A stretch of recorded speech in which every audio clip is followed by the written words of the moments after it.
Hello, everybody. Welcome to another edition of 1933 as we are here with the one and only crew of Pulp Cthulhu's Project Athena, who were just in the PC dungeon talking about how they would desperately like to multi-class and things like Paladin.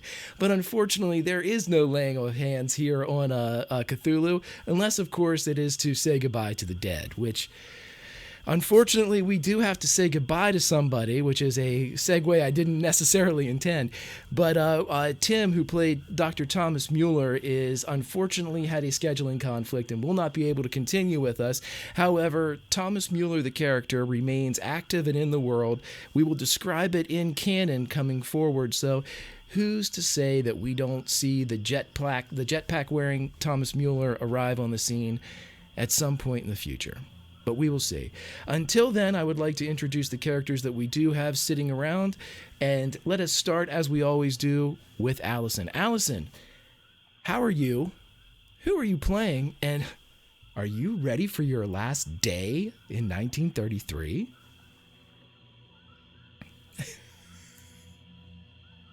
Okay.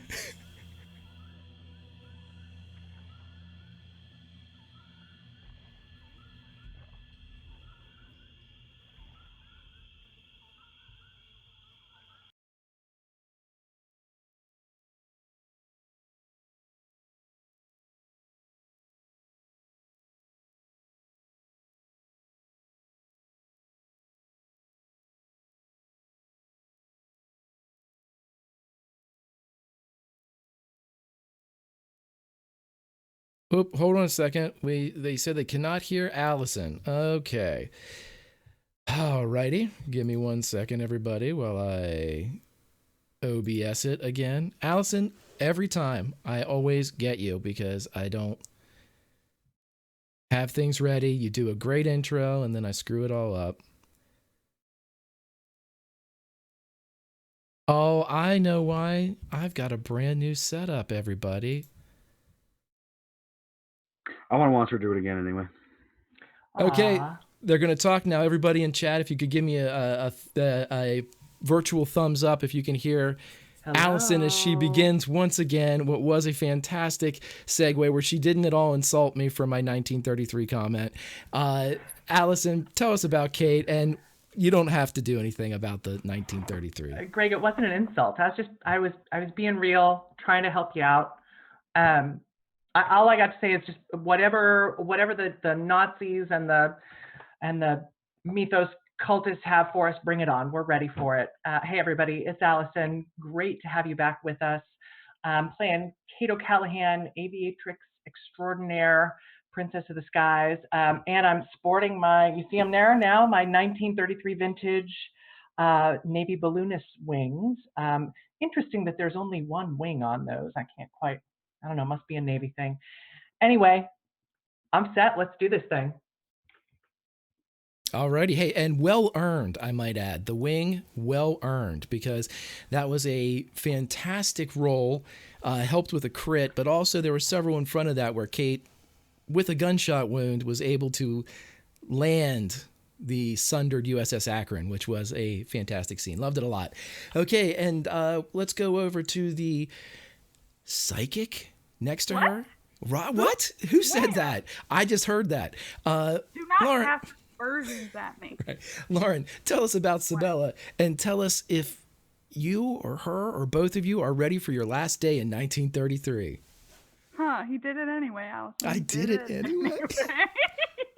Okay, yes. Sibella is just a very nice Louisiana girl who now lives in New York City and owns a bookshop called Ives Esoteric and Antiquarian Books that she inherited from her grandfather, and she's just little old bookstore owner and has never controlled two zombies at the same time to save her friend Cait. It was awesome. Never. I mean, but it didn't happen. But it's fine. If it had happened, it would have been awesome. But as stated, it's now canon. It never did happen. And according to the U.S. government, it certainly didn't happen. Oh, no. Right? And I still have a crit from Anna. So watch out, Greg. Oh, my gosh, that's right.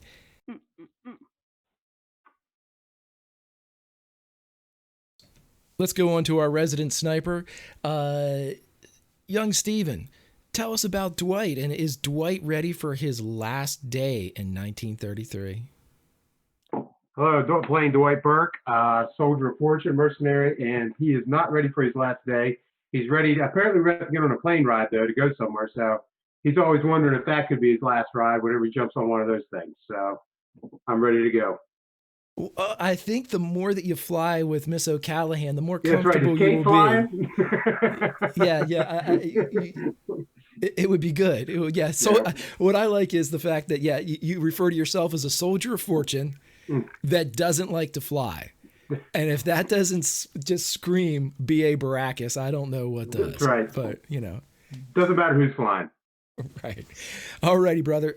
Let's go on up to Strider. Strider, Master of Elijah, are you ready for your last day in 1933? Elijah Sawyer's been ready for his last day for months now, and it still hasn't come yet. Playing the handsome, eloquent, confident man, Elijah Sawyer, who is definitely the least enthusiastic in this group about saving the world and helping the government. But for some reason, he keeps tagging along anyway, despite his constant complaining and nagging about how all this is pointless and stupid. So maybe we'll see. Maybe we'll get into more of that. We possibly, we could possibly do that. To bring everybody else up on what happened last week, though, a brief recap, because we've got a lot to do this week. A brief recap. The Olympians were formed by one Jack, who sought them out because apparently the Nazis were seeking them for their specific gifts, if we were to say. They were gathered in New York City where shenanigans ensued, and it was Jack's prerogative and Jack's intelligence, not his upstairs, but what he received from the powers that be, that drove and directed the Olympians towards what would end up being their first mission, which was to infiltrate and spy on a cocktail party meeting of the minds aboard the dirigible, the USS Akron. Upon entering the Akron, they were faced with many horrors. The fact that the Nazis were among them, disguised as civilians, that the Nazis that were dressed as Nazis may very well have been American civilians that were being ensorcelled to follow the Nazi wishes. They faced fantastic beasts and didn't know where they came from. They flew in on bat wings and dragons, one of which Elijah removed from the world. But in the end, after all was said and done, the night saw a man fly and it saw a blimp crash. The blimp, the said and aforementioned USS Akron, would have crashed fatally had it not been for the drive and determination of one Cait O'Callaghan, who was able to, with the help of her comrades, battle her way into the cockpit and convince the dirigible to level off its flight and enter the Atlantic in the most pristine fashion that a floundering vessel could do so. After they were taken from the water, they were deposited onto Liberty Island by a John Hirschberger, who was a local fisherman. They were then met by Jack. And Jack, after having briefly questioned them on whether or not they had received any intelligence or information about what the Nazis were doing in New York, they were told that there was another mission. Another mission had been planned and was awaiting their deployment. They were sent back to the newly fortified Ives Esoteric and Antiquarian Bookstore, where they would await the intelligence and briefing for their next mission as soon as Jack arrived. And so, before we begin the actual adventure here before you of Episode 4, Heart of Darkness, I will tell you ways that you can interact with these lovely people that you see here. Down below in the donation area, if you so desire, you can contribute by giving advantages, nat 20s or critical successes, which came in very important last week in the actual landing of the USS Akron. So those will always help the people. Now, if you're more nefarious minded, if you're sort of like me, you can also contribute to make things more difficult for the people that you see on the screen. I'm not necessarily saying that because As Cthulhu is already just about as deadly as you can get. They might not need any help to die, but who knows? Maybe you just want to see it get there faster. I'm not going to argue. But anywho, we open up. It is March 1933 in the city of New York, and we have Ives Esoteric and Antiquarian Bookstore, and in that bookstore we have several people that are ready to get to the next mission. And so I would like to open it up to everyone, but before we do that, as you introduce yourselves, I want you to take a meta moment to allow everybody that's watching in YouTube and beyond how your character stands hit point wise. For people that are not familiar with Cthulhu or Pulp Cthulhu specifically, it's not like D&D where if you get 8 hours of sleep, all the trauma you suffered 8 hours previously is back. It's more of a natural healing where you only regain 2 hit points a day. So it has not been that long since we have had the encounter on the blimp. So I would like everybody to let me know where they stand. And I will open up the floor as the morning opens on Ives Esoteric and Antiquarian Bookstore. Elijah's bruises have kind of healed up at this point, and he looks back to his old not-so-chipper self, meaning meta-wise that he is back to full hit points. And he is just complaining and walking around to absolutely anybody that'll listen to him. Well, nobody listened to me. That gentleman on the ship, the Nazi, he knows where we are. Trust me. He touched my hand, and he knew my name and where all my weapons were and who I was. That is so peculiar. I wonder how he did that. Do you think he has some information on us? Sibella looks tired, but very... but a little more energetic than usual. She keeps standing a little too close to people, even though she's got her gloves back on and is all laced up. She just keeps kind of edging toward people because all the damage that happened to her was self-inflicted. And she is at a little less than half her. Oh no, wait, yeah, little less than. We'll say she's at half. There we go, if it's 2. Okay, so mechanically, as this would speak, because of what you did was actually self-inflicted, she may seem more energized, but to everybody else, Sibella has perhaps, dark circles under her eyes, a gauntness to her that maybe wasn't present the evening before. It's almost as if she's lost some vitality. Right, which is why she keeps edging closer and feeling others as close as she can without being too weird. Speaking of which, Elijah can be noticed now almost covered entirely from head to toe. He's taken to wearing driving gloves, even when he's not driving. In fact, 100% of the time. Are you cold, Mr. Sawyer? Well, cold? Look, it doesn't matter if I'm cold, and it doesn't matter how he knows, but he knows we're here. And if he has dragons and burning men and all kinds of other stuff that our friend Jack doesn't know about yet, then I'm not sure hiding out like a fish in a barrel is the best idea. He didn't seem that strong to me. He seemed kind of... all right. Well, I'm less worried about him and more worried about the entire Nazi party knowing exactly where we are, but... Well, that would be just not very subtle of them, but I guess they're not a very subtle people. Most people lack the art of subtlety, Miss Sibella. Would you like some breakfast? I suppose. Alrighty, I get to it. Okay, so Sibella is cooking breakfast. At this point, Jack would come in through the front door with a knock and an open without waiting for an answer, and his Stetson wearing head kind of pokes in as he says, "I certainly hope you all are up." Well, it is not business hours yet, Jack. Oh, democracy waits for no man or no woman, Miss Ives. Oh my goodness. At that point, Cait comes down the stairs. She's one of the very last to appear. She looks visibly pale. She's wearing a cream-colored top and a sort of a plaid skirt that drops below her knees, some tights and boots. But she's definitely looking as though she's had a rough time of it.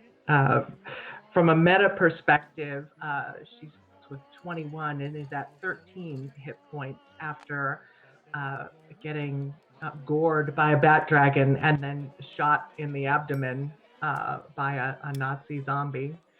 She's benefiting just a little bit from some first aid. As she comes down the stairs, she manages a weak smile and says, "Well, good morning, everyone. Nice to see y'all looking so chipper this morning. Jack, good morning." Good morning. He comes over to Cait and kind of conspiratorially leans closer. You sure you're all right? I'm nothing close to all right, Jack, but I'm ready. Well, I guess that'll do then. Where is Mr. Burke? We need to get to going. Well, Dwight is there, and he's kind of in the corner, and he's been shot, but it's not the first time he's been shot, and it's not the first time he's been shot at on numerous occasions. He's pretty beaten up, but he's trudging along with 102 hit points, and he's feeling pretty good about that. he's at 23 hit points out of 29, so yeah, he's doing, he's definitely had better days, but he's, figuring that this trip to Brazil is going to take about 3 days, so that'll get him right back up to full. I like the way you think, but I never told you we were going to Brazil. Wherever. We shall see. Okay, so everybody is accounted for. As soon as you all realize at that point that Thomas Mueller, who had taken the table, so to speak, with you guys the evening before, is absent. And as Jack kind of gets in front of you all, he kind of looks down a bit and he says, it was my wish that Professor Mueller could continue upon this escapade that the Olympians have begun, but President Roosevelt thought otherwise.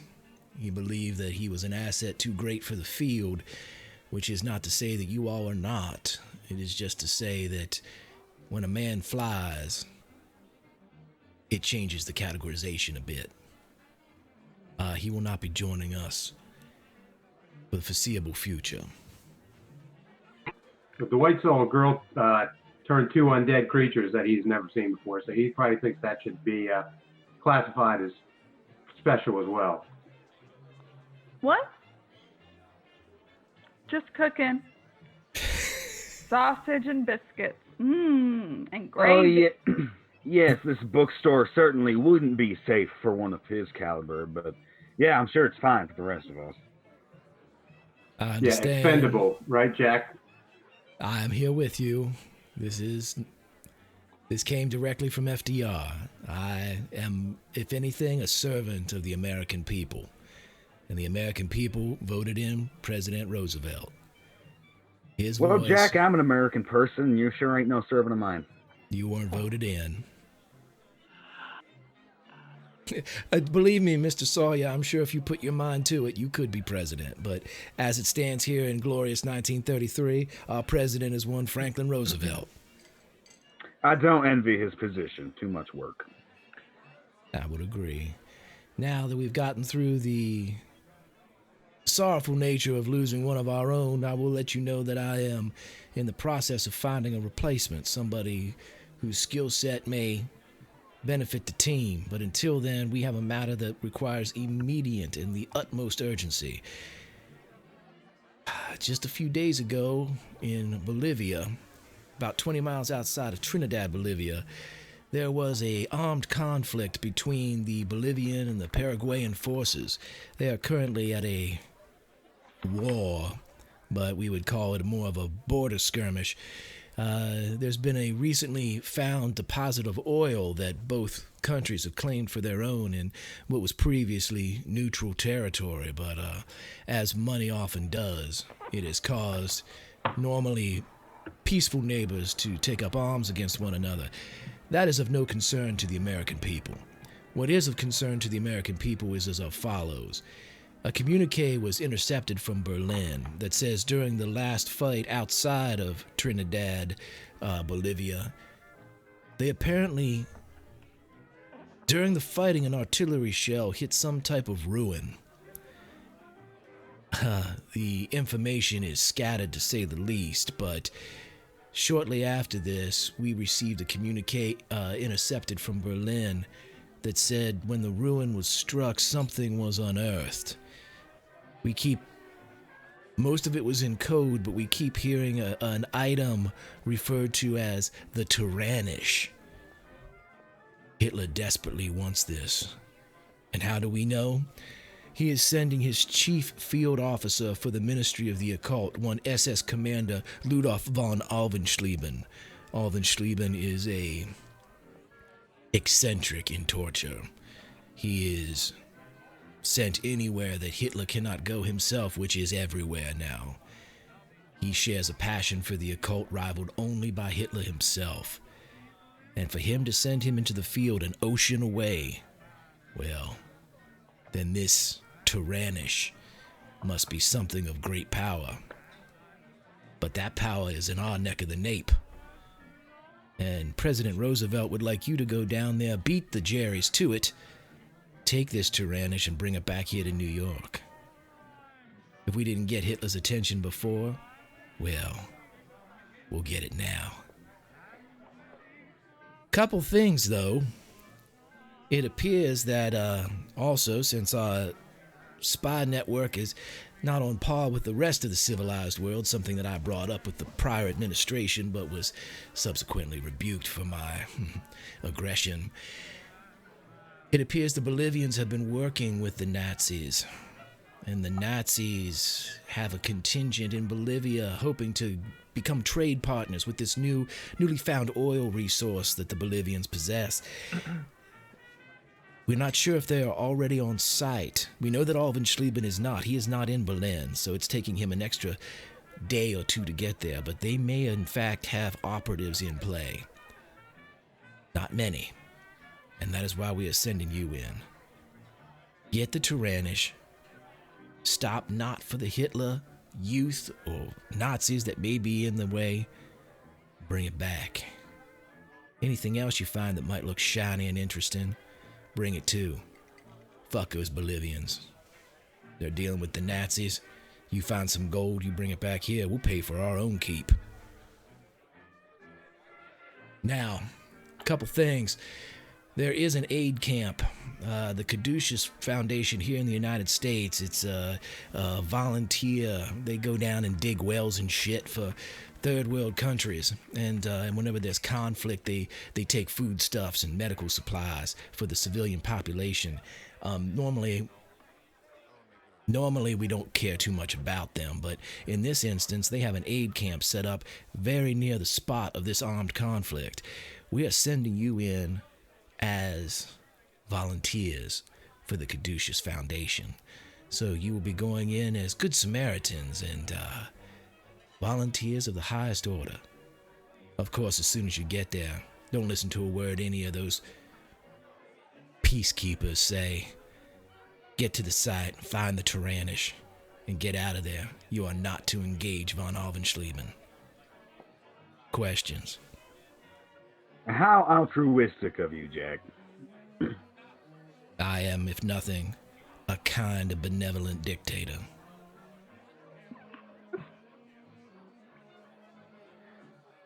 Right. So, as Mr. Sawyer was saying, at least according to him, Dietrich on the blimp seemed to know exactly what was going on. So, I'm not sure that any kind of facade is going to be particularly useful if there are any more like Dietrich on the ground in Bolivia, Jack. Well, it is a good thing then that we possess our own form of, I don't know, counter defense in these psychic manipulations. Don't you think, Miss Ives? Oh, hold on. Bacon's burning. It sure is. I'm sorry, everyone. I got distracted. When Jack talks, he just keeps talking.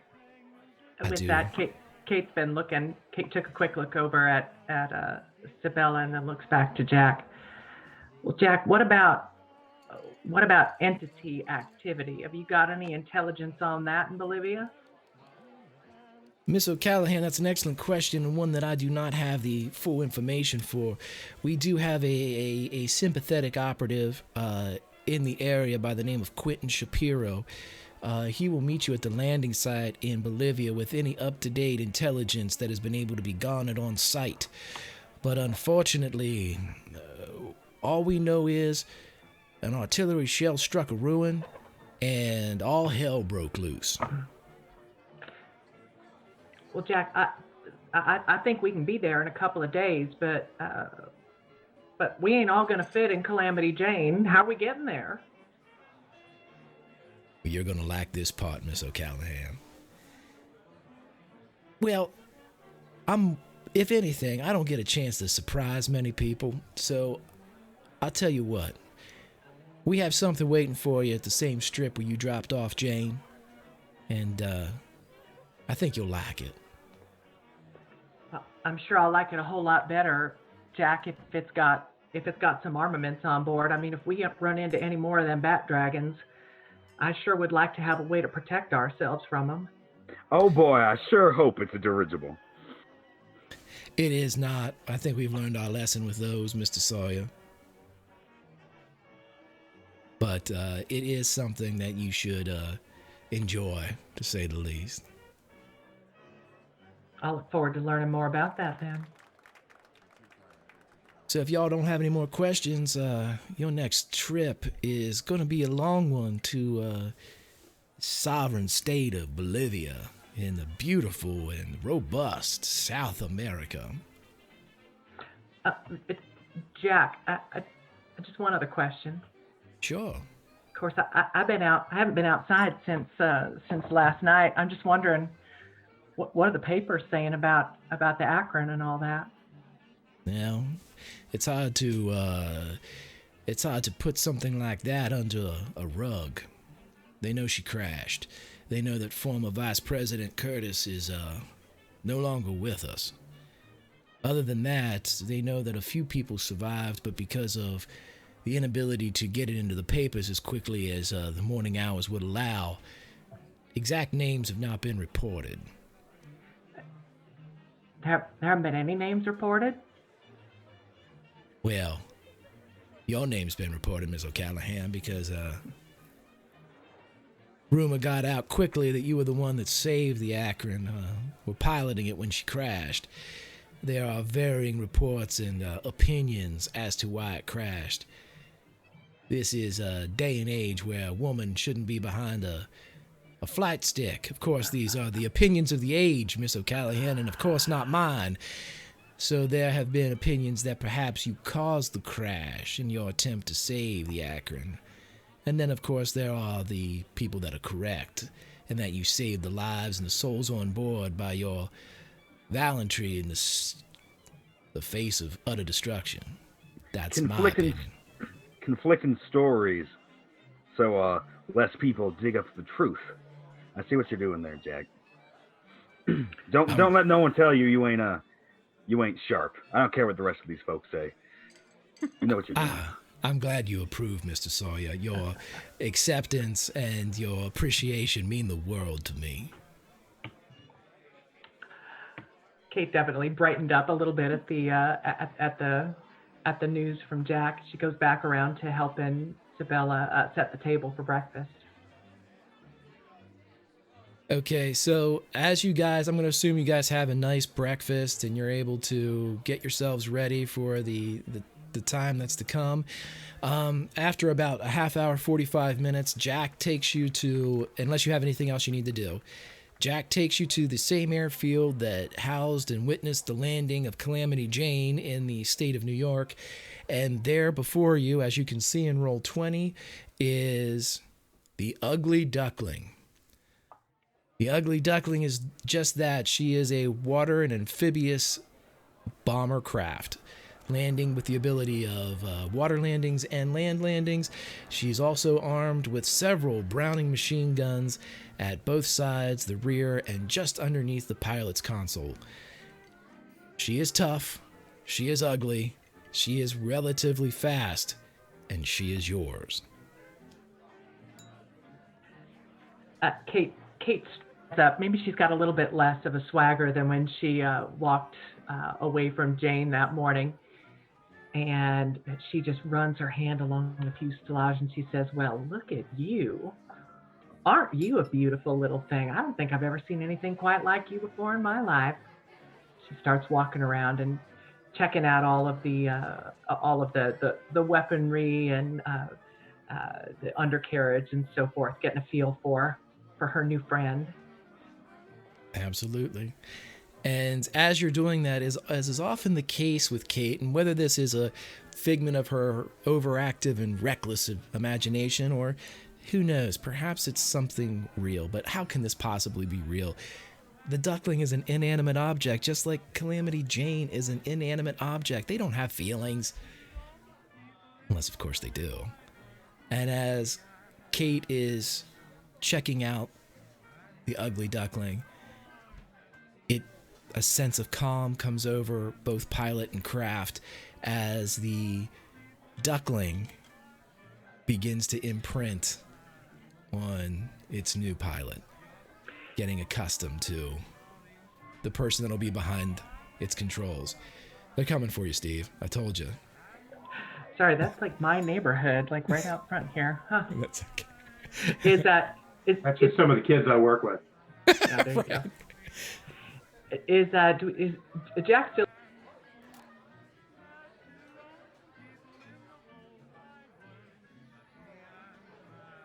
Was that me, or did you guys? No, Allison just went mute again. Something just cut there. No, I did because I've got fire department driving by the front of my house. Oh, okay, cool. I thought, the audio's down. That's the Akron.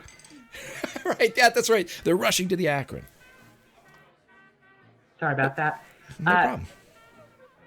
Jack brought us out to the airfield, is that right?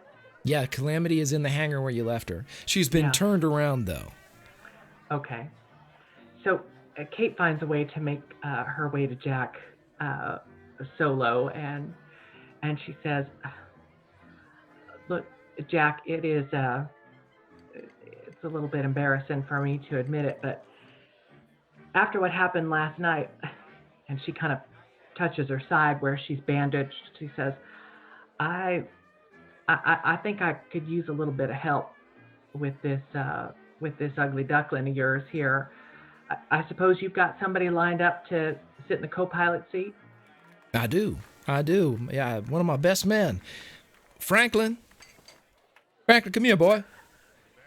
And from around the corner of Calamity Jane comes the overall wearing Frank Watson, who was in the hangar when Calamity appeared and was given an earful by one Cait O'Callaghan as to the exact type of care that was supposed to be given to the craft known as Calamity Jane.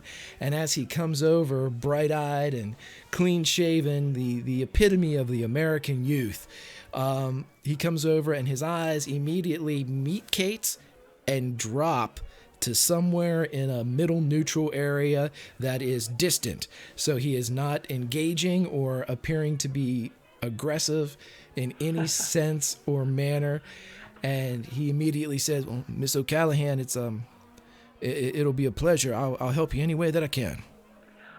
Wait, Frank, you're a pilot?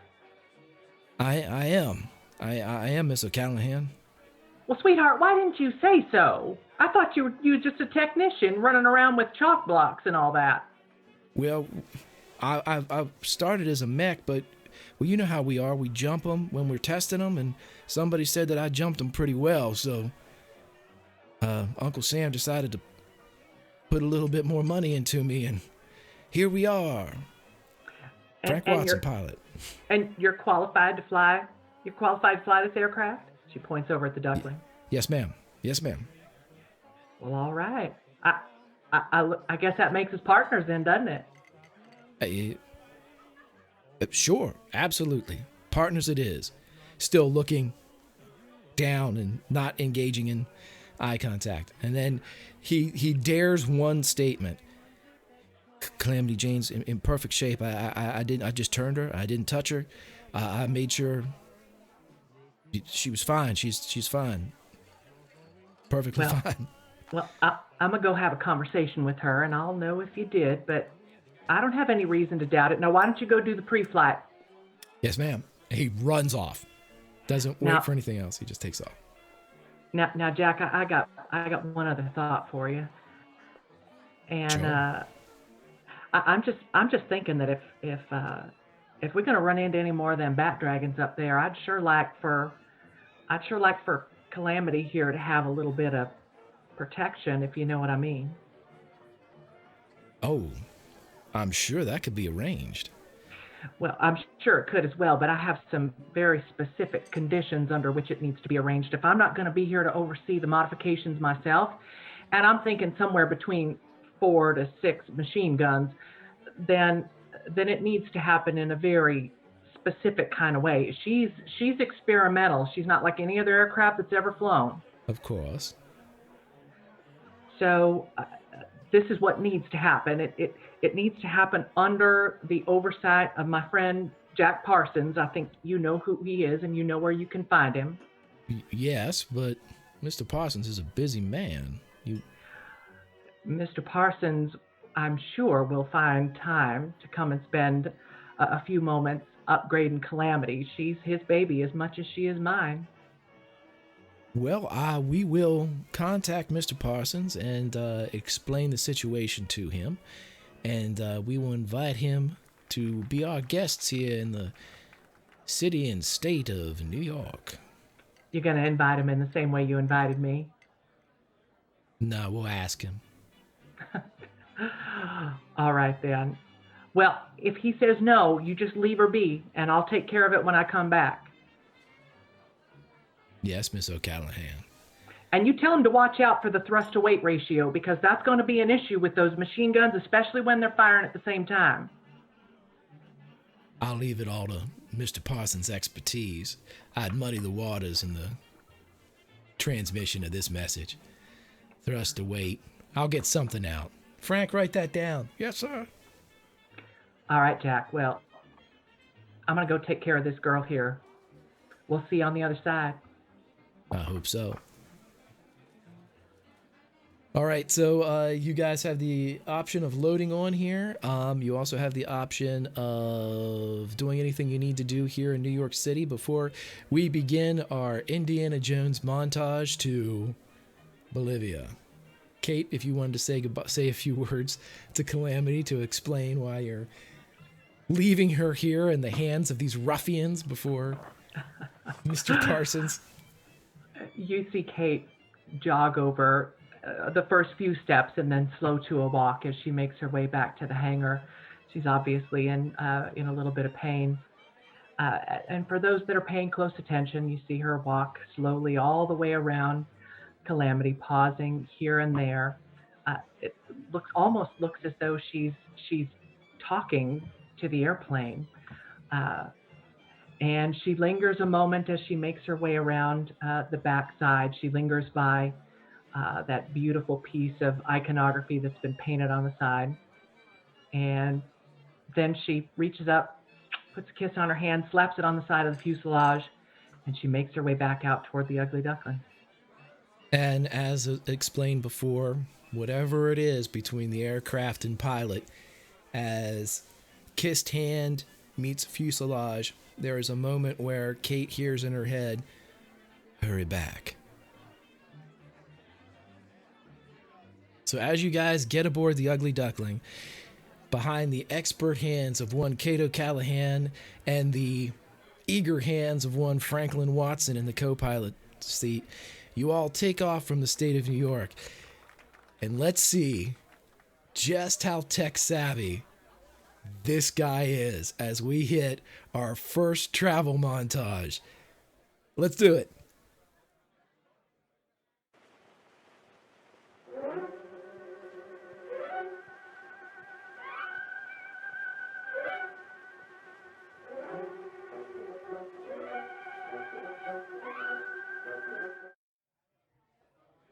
I think I did it. Tremendous. Top tier. Best campaign. That was awesome. And we're in Bolivia now. I didn't see it. It was good. Huh. I feel like on the like when we boarded, Sibella noticed some crumbs from breakfast on Mr. Sawyer's lapel and kept trying to brush them off. And they may not have actually been there, but I feel like I was doing it just to mess with you a little. Are you doing it to get a reading? No. You got your gloves on? Okay. Yeah, he's just jumpy, and I think I know why, and so I'm teasing him about it. I have to ask. So I have to, you know, you guys are nefarious. All right. So several days have passed, actually about, really because of the speed of the ugly duckling, which is with its fuel reserves, it takes you guys about almost 2 days to get down there, but you're able to land in a beautiful, a very still, wide, and deep river. And as you guys kind of touch down and kind of taxi a bit on this water, Dwight, you will know and realize that this, of all the flights that you have been privy to or subjected to, in your opinion, this was the best one you've had. You still hated it, but you hated it a little bit less than the other ones that you've experienced.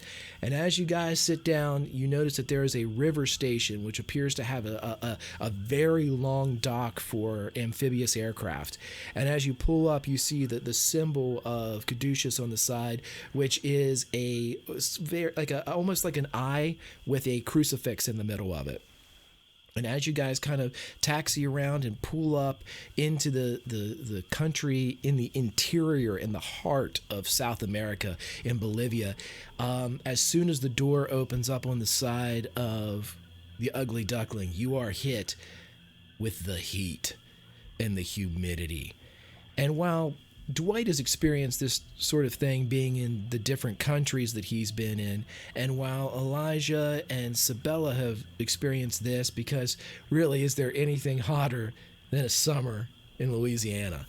But it's very comparable to that. Cait, this is the opposite of the heat that you're used to. That light, airy, dry heat has been replaced with the heavy humidity, the almost, it slows you down when you walk. And as you all open the door and enter and set foot on the dock, you're immediately coated in what will become a perpetual sheen of sweat and moisture. Welcome to Bolivia. As you guys step forward, you are met by a rather handsome-looking guy, about 6'1", dark skin, olive skin, black hair, slicked straight back. He comes up forward and he immediately introduces himself as Arturo Ursini. He comes forward and he says, "Hello, Dr. Arturo Ursini. I am to be your contact as we go to the village of... what is the name of the village? Because I suddenly forget. Babarumi. We're going to Babarumi." Weren't we supposed to be met by someone named Quentin Shapiro? Yes. Come this way. Come this way. Quentin is inside the river station. Inside the river station, he is... Well, I will let you see. And as you walk inside, you notice that there is a gentleman seated behind a desk with a heavily bandaged leg propped up on the surface of the desk. And as it's propped up and he walks in, he's a middle-aged gentleman, a little bit overweight, and he turns and he goes, "Oh, sorry for you to see me in such a state. I've had a nasty fall up at Babarumi and snapped the old leg."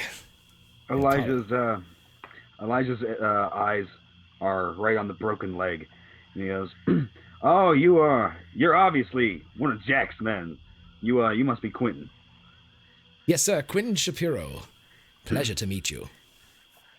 He shakes hands, but keeps his gloves on, as always. You will find these very hot here. The gloves, you shouldn't need them. He notices I don't think them he's too. used to them. He needs some that, let you breathe, like mine, Elijah, like mine. Both have gloves on.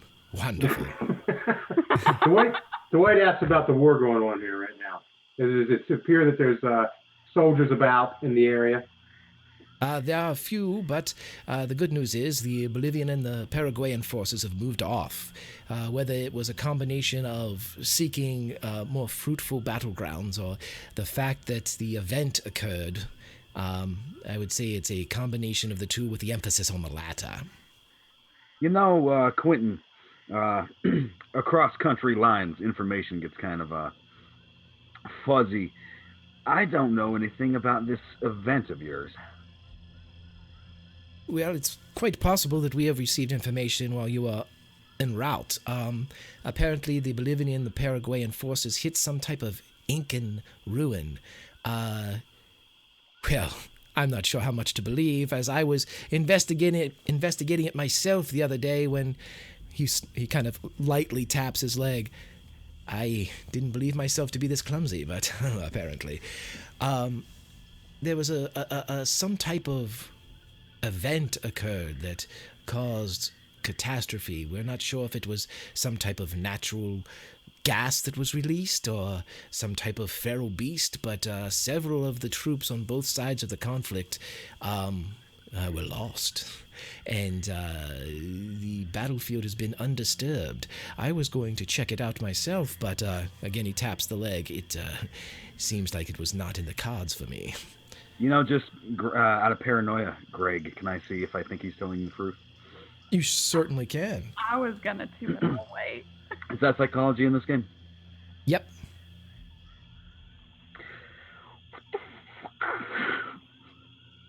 I am a fantastic master of psychology, and I'm just not in my element right now. Oops, I have got to get over to the... Give me 1 second. I was over on the ugly duckling stuff. I am a little bit off, and that was a failed roll. I will tell you that you are able to use 10 luck if you so desire it, or a mechanic that we have not yet used, which you are able to use. You can push this roll, and if you would like to try again, you would need to get a hard result, which would be a 40 or below. And if you failed again, there may be a negative, well, there will be a negative consequence for your action to do so.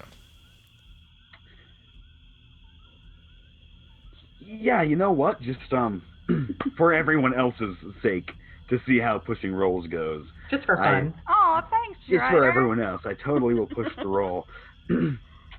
Look at that guy. Take him for the team.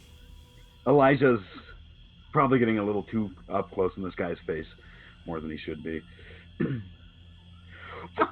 I hate Roll20. I hate Roll20 so much. My actual dice never do this to me. I know, it's okay. Yeah, Elijah's like right up in the guy's face. Yeah. Do you have some type of problem, Mr. Sawyer?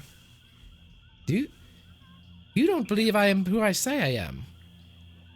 No, not that at all, sir. I can see it in your eyes. I knew you were... You have a very poor poker Can we face. do any spot hidden to find out anything going on? Oh, yeah, absolutely. If you guys, anytime you call for a roll, you may absolutely take one. Quentin and Elijah are just talking over each other. No. Just You have a very poor poker face. Mr. Sawyer's just a very friendly man. You see, with an extreme success like that, you look around the area and you see several aid packages which appear to contain medicine and foodstuffs. You notice that there are two men that seem to be packing these into very large backpacks. And it looks like you're going to be accompanied by at least 2, maybe 3 people up to Baba Rumi as you begin to go. You see kind of like maps. There's a radio sitting beside Quentin.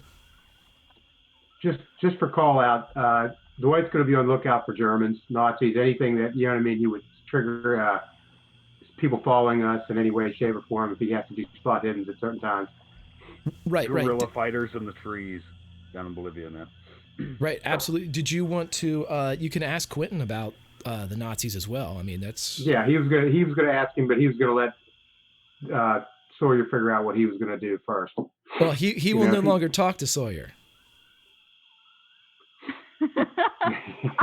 I don't like you. You have beady eyes and a poor poker face. No, his eyes are very nice. He's a little over friendly. He can be hard of hearing sometimes, so he leans really close. I don't believe that. He can be very friendly, I've been told. Miss Sibella, you need to know when to cut your losses.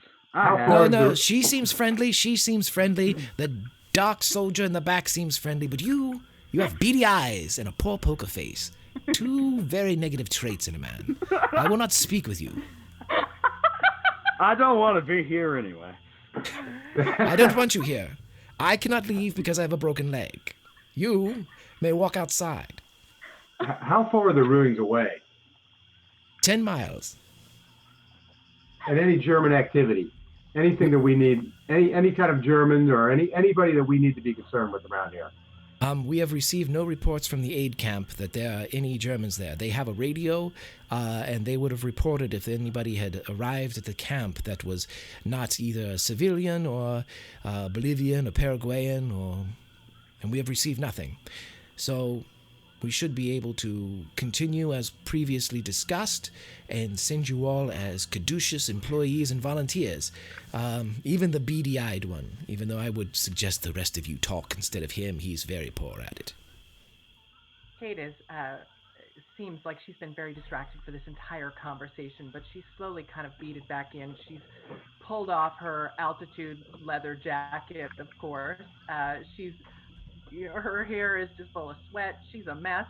She's kind of unzipped and pulled off the top half of her flight suit and tied the sleeves around her waist. And she's got a tank top on, but at this point she doesn't care much for propriety. And she says, "Mr. Shapiro, Cait O'Callaghan. I'm a pilot. Quentin. You might have heard of me. Right. Thank you. You'll excuse my friend, Mr. Sawyer, but let me just say we got reason to be suspicious. All right. Is there some way that we could verify your identity? I mean, we never met you before. It would just be nice to know that we're talking to the right person." And her hand kind of slides down. It's just sort of patting next to the 45 that's on her hip there. My God, what is wrong with you people? I don't know what is happening right now. Everyone is a little on edge, I think, Mr. Shapiro, and I just would like to just walk over to him and just pat his little hand as I totally casually slip off my glove. Mr. Shapiro, we don't trust you. That's the bottom line, and you have to earn our trust. Well, you have to earn my trust too. You have a beady-eyed one patting her gun. I liked her a moment ago, and then she pats her gun. This is ridiculous. I have a broken leg. I cannot run away. I'm supposed to fly back with you to New York City. Yes, it's fine. Look, she'll pat her gun, and I'll That's just pat your mean. hand. I'm just going to pat your hand. It's very normal. Everything is very normal. Okay, roll a power check for me. Okay. Are we bad people? I don't know. You're terrible people. And I love it. Success. Okay, as soon as you pat... We're not good people. As soon as you pat his hand, you see a surface flash of a small kind of portly boy in a schoolyard, and a couple other boys are surrounding the portly boy, and they're pointing at him and they're saying, "Ha ha, Quentin, you can't stand up for anything." And he's sitting there and he has tears coming down his face. And as soon as you pull your hand away, he goes, "I don't like bullies. I've never liked bullies. My whole life. Asking me if I'm Quentin Shapiro.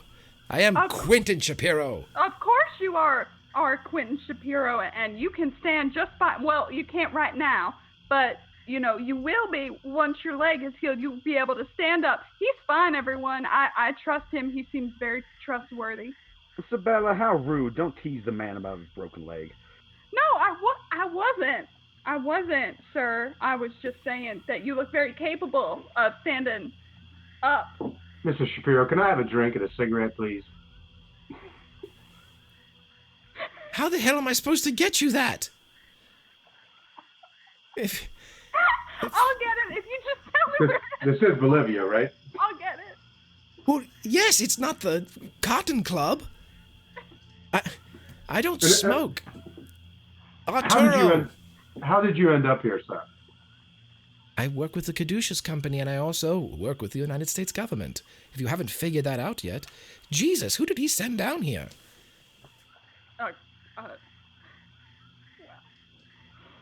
I'm just A ragtag group of smiling. sociopaths with no proper training.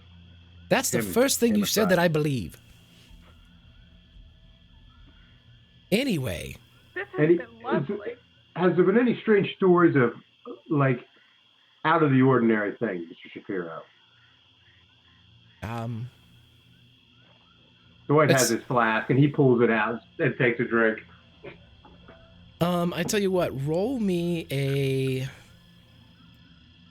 Let's see, roll me a... Let's do a fast talk. How's that sound?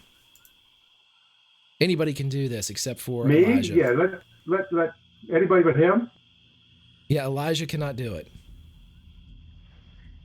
Yeah, you can you can do a fast talk, you can do a persuade. It just cannot be Elijah. What about No chance. what about charm?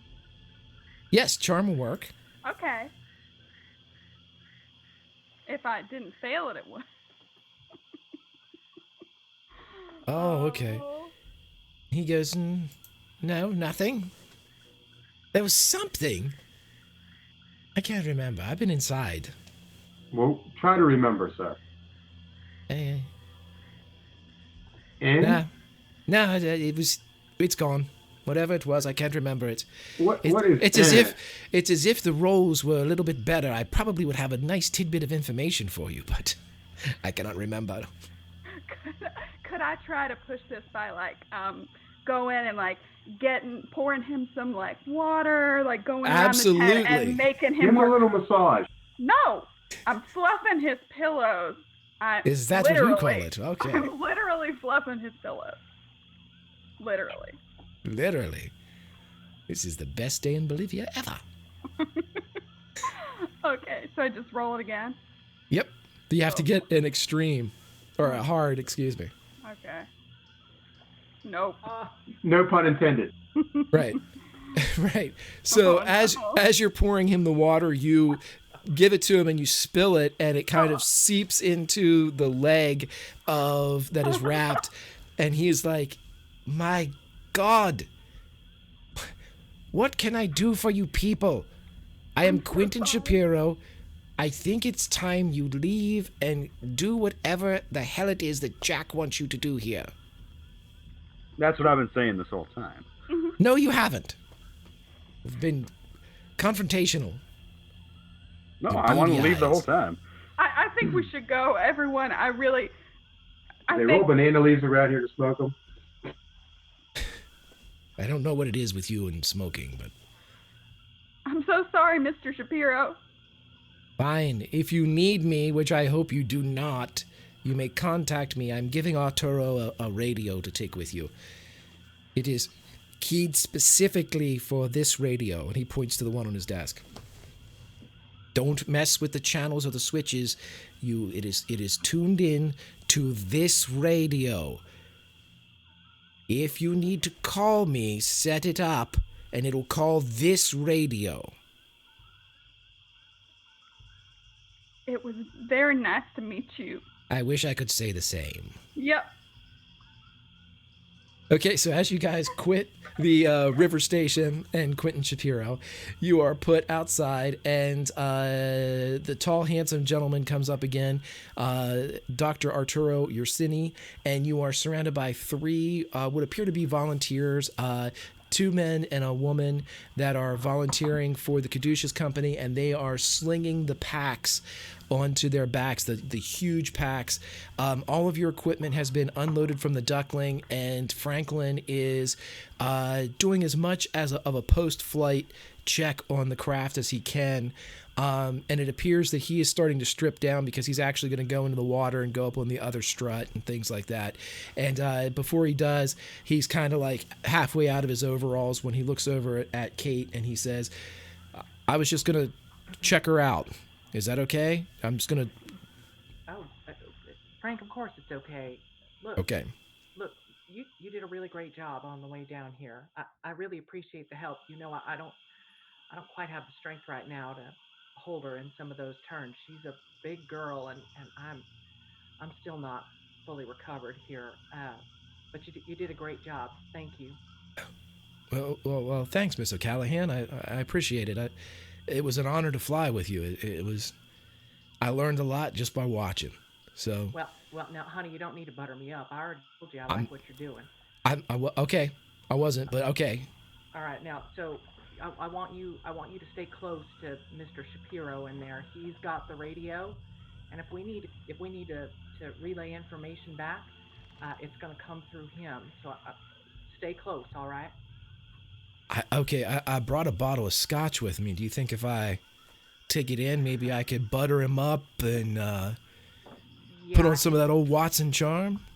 Pour a little bit in the flask there, Franklin. I haven't. Sure. Now, Dwight, no, Frank, don't do that. Dwight, go find your own scotch, all right? Yeah, Frank, I think that might be a good idea. I don't think we exactly made a great impression on him. Of course, we got plenty of reason to be suspicious, as you probably know, or maybe you don't. I don't know. Anyway, yeah, stay close to him, and we'll see you back here just as soon as we can get back. Absolutely, I'll be right here. And thank you for the follow. Welcome to the party, pal. So as you guys are kind of gearing up and getting ready to walk off into the jungles of Bolivia, as you kind of run up from the river station, you are greeted with a beautiful sight of the lush greenery and the beautiful river with the shining, ugly duckling sitting in the middle of it. And just as you guys kind of crest over the hill, you see Franklin dive into the water. As he pops up on one of the far struts, he looks up and waves at you guys just as you disappear over the side. Okay, so we're going to do a brief little interlude here, and as this happens, what you guys are going to be doing is you guys continue into the jungle. And as you're going through the jungle, everybody's very friendly. You know, it quickly, without any roles needed here, you quickly realize that these people are here just for the reasons that you would think they are. They are a volunteer humanitarian mission effort that is helping in this area of the world because of the social unrest and the violence of the political strife going on between Bolivia and Paraguay. They are currently kind of focused and centered in the Bamba Rumi, the village that you all are headed towards. They are giving out medical supplies. They are helping with water sterilization. They're helping just with any type of physician services. That's why Dr. Arturo is there. He's a very nice man. As you guys are going through, you can tell that he's worked with Quentin for quite some time. You're not quite sure just how much he knows about everything, but he corroborates the fact that Quentin did break his leg. Quentin is extremely clumsy, despite what he says. He also says that they have not received any communication from the village that states that there are Germans or that there's been some type of additional event since the main event. So he doesn't believe that anything that Quentin told you was incorrect. He believes that everything was in fact straight on board and all that good stuff. So as you guys are walking, you feel free to talk to one another, and also feel free to give yourselves 4 more hit points, as it took 2 days to get down here for anybody that needs it. Cait, you might be pretty as a peach, but I must admit I am envious of the air of command you keep about yourself, striking fear into the hearts of lesser men. If anyone's going to improvise my landing, I'm glad it'll be you again. Well, that's quite kind of you, Mr. Sawyer. You know, she pauses for a moment. You know, I gotta confess, I didn't think very much of you when I first met you. I think I probably made that quite clear through my through my way of carrying myself around you, but I just want to let you know, when we was on the Akron and we hit the water, she is going down. I, I saw what you did for Miss Ives, and I know you didn't have to do it. I know you could have run right out that door and headed for the water, and nobody probably would have thought any less of you. But I just want to let you know I think a lot more of you for stopping and helping her out. And I suppose I want to say thank you. He might not have the exact response you were expecting. He actually looks a little frustrated. And, well, I suppose having more people around ensures my likelihood of survival. And with that, she laughs out loud. It kind of echoes through the jungle. She says, "Well, yeah, I'm sure it does. I'm sure it does, Mr. Sawyer." Don't expect me to be making a habit of that. You tell that to Miss Ives too. Well, I'll be sure to do that. Mm-hmm. Miss Ives is like climbing on a rock with like a stick she's found because her grandfather used to be an explorer in his younger days, and she's just like standing there as if she's posing for a photograph and like looking around, and then hops down. But that's basically been what she's doing, like looking for any opportunity to feel like an explorer. That's what she's doing. Dwight feels like he's marching as usual. Miss Ives, when you make it to the movies, if you ever need a costume or makeup man, you look me up. Well, you did a very good job on me before. I did look very good. What? You are hired. What do you mean he did a very good job, Miss Ives? What are you talking about?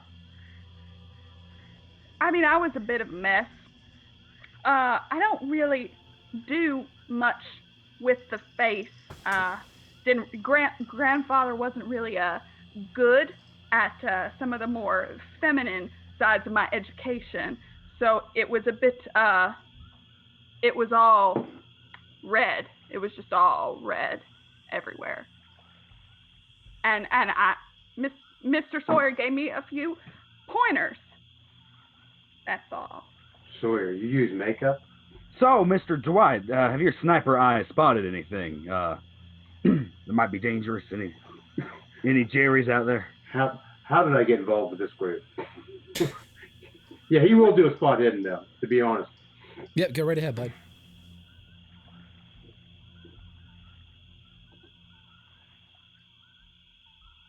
Pretty good.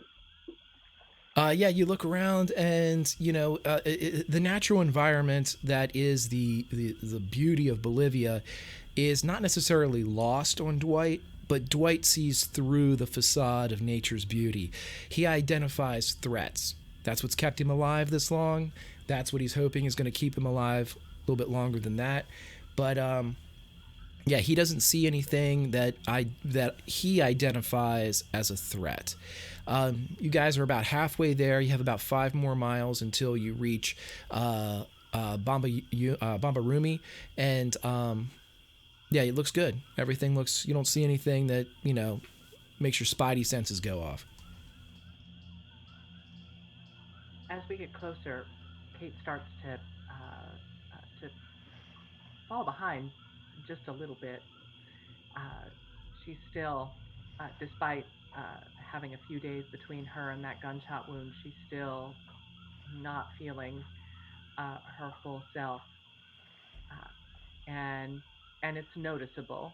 But each time she kind of falls to the back, she'll rush up, try to get back up with everyone else. She's starting to look a little pale, and breathing just a little bit heavy, kind of fanning herself a little bit as she walks.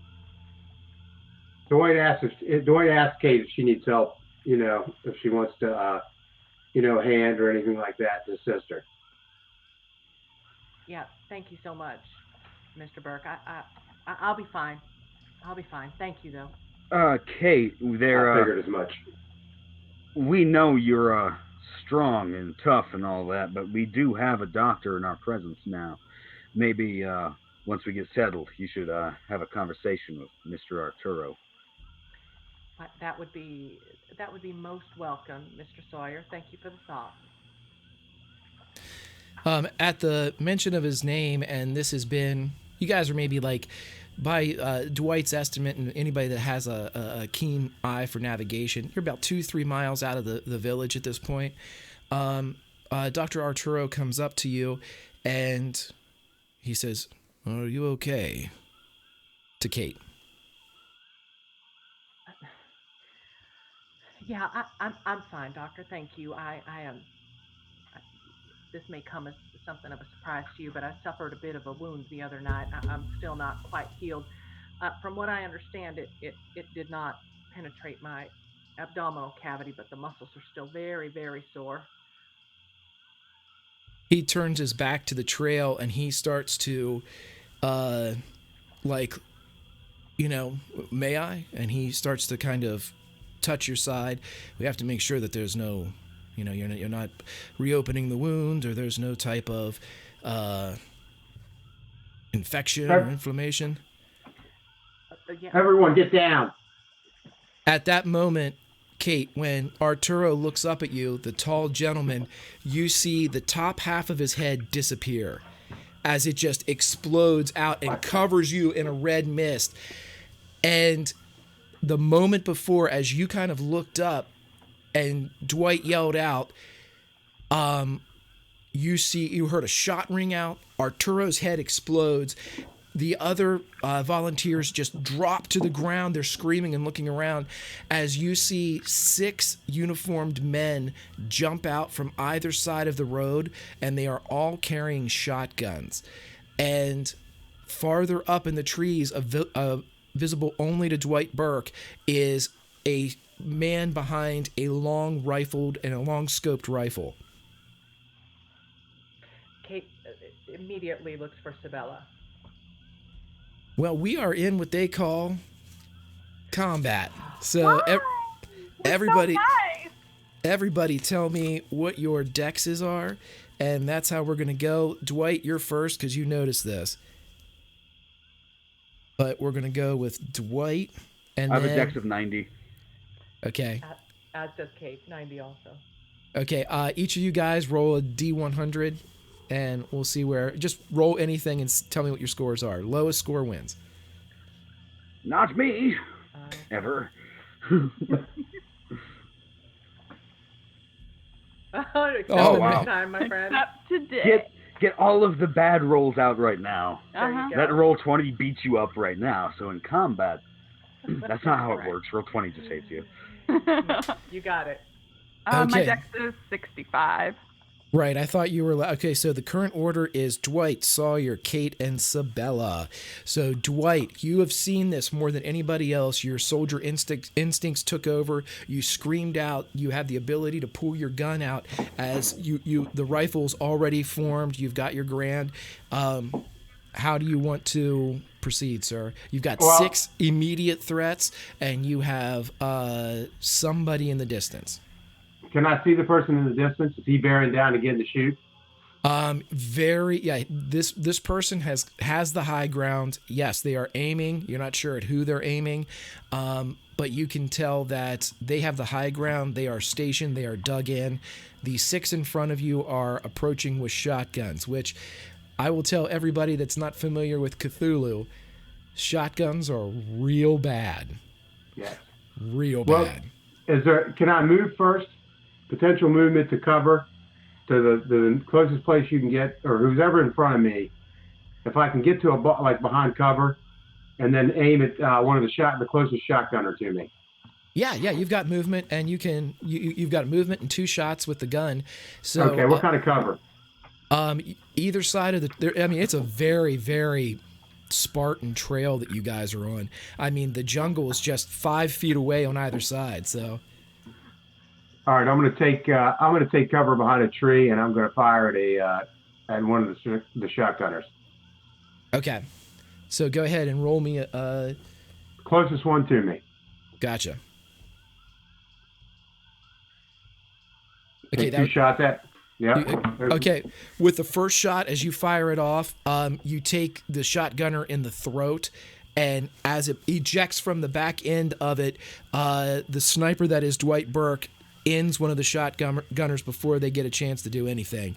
You have another shot, sir. I will take aim at the other one closest to the girls. Okay, so I just took his head off his body. Yep.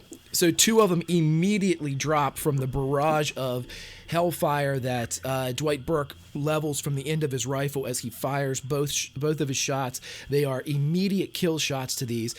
But the four that are coming behind seem not to care about the death of their comrades, the fact that they're walking into at least one heavily armed and proficient warrior. They have a very vacant look on their eyes. Sibella and Cait, they seem an awful lot like the Nazi soldiers that you guys saw on the USS Akron.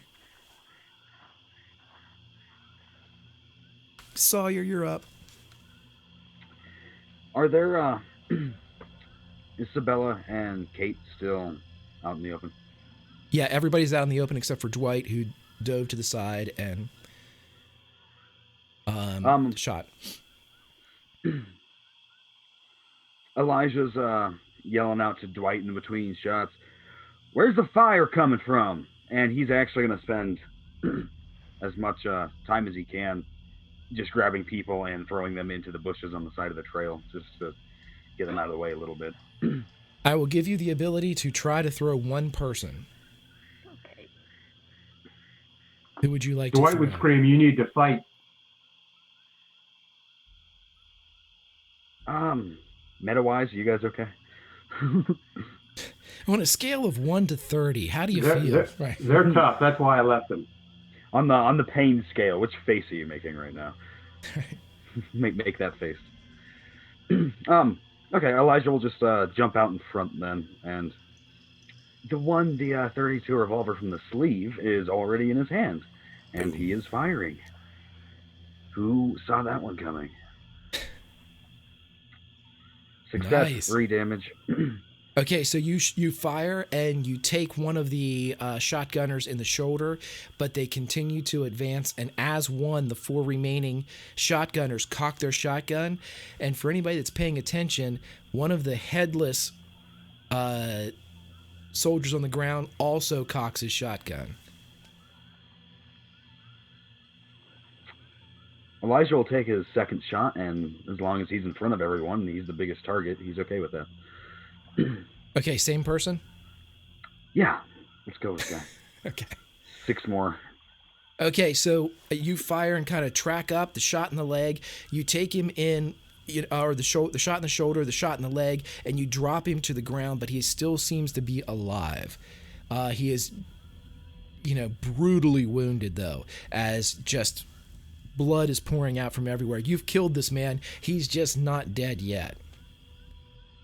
Do you have any movement you would like to do, Mr. Sawyer, or are you staying right in the thick of things? He's going to move with everyone when everyone else moves, but until they're in cover, he's staying the biggest target out in front. Okay. That leads us to Cait. You see this firefight go off. You've just had the blood of Arturo kind of settle on you, which is a very, very disturbing thing to see right in front of you. I mean, it happened like right in front of you, and it kind of settled on you. Yeah, I already rolled, Greg. That's a fairly massive fail. Oh, I saw. Like pretty much as bad as you can get. Almost. Okay, so take 2 sanity away for me, please. As you see the absolute death of this person in front of you, this gentleman that you've known for a couple hours, Dr. Arturo Yersini, and as his blood settles on you, it doesn't freeze you completely, but where you would normally have, say, 2 shots, you have 1. It was just enough to kind of steal the thunder before the lightning, so to speak. You still got the lightning. Cait's looking for Sibella, first of all. Where is she? Right beside her. To me. You're right next to me. You guys were all walking in a line, so. All right. So as soon as she heard Dwight yell, "Get down," and all of this is happening, she reaches over and grabs Sibella by her clothes or whatever she can and pulls her to the ground. Okay, so you're foregoing any type of attack action just to pull her down, make her a smaller target, so to speak, right? Right. Okay. All right, I will allow you guys to do this and then try to get off the trail if you want to. Like, if you want to, like, as Dwight got deeper into the jungle and got behind one of the hardwood trees, you could do the same thing on the opposite side. All right. Yeah, so once we're down, she says, "Sibella, come on, come with me." And she kind of starts pulling her in toward the side of the trail. All right, I think I need to find whatever's controlling them. They look just like the boys on the blimp. Yeah, I know they do, but you can find that from behind a rock or something back here. All Come right. on, girl. Okay. Yep.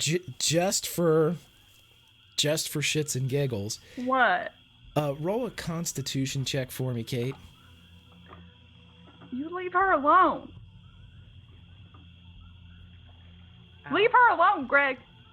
Okay, nothing happens, so to speak. This is just the first one that I thought we would do, because we had Allison and I had a bit of a conversation about this. As you kind of grab her and she's kind of fighting with you about, no, if I can see who they are, and we got to get behind something. As you pull her, you feel your side kind of stretch as the fresh wound of the bullet that had taken you in the side kind of not necessarily reopens, but it reminds you that, hey, you were shot a couple days ago. And as it pulls, it just grabs your side, electric needles all the way through you. If it wasn't already so hot, you'd have that pain flop sweat that would kind of envelop you. But you guys are able to be pulled off.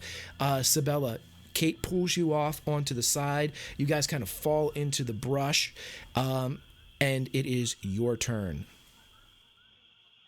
Oh, good. Well, since we kind of recognized what was going on with them and see Dwight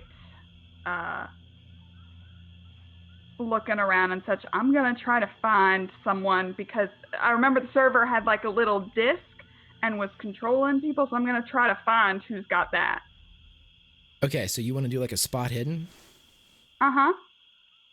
I will let you do a spot hidden with advantage because Dwight yelled out and kind of directed you towards where that spot came from. Uh-huh.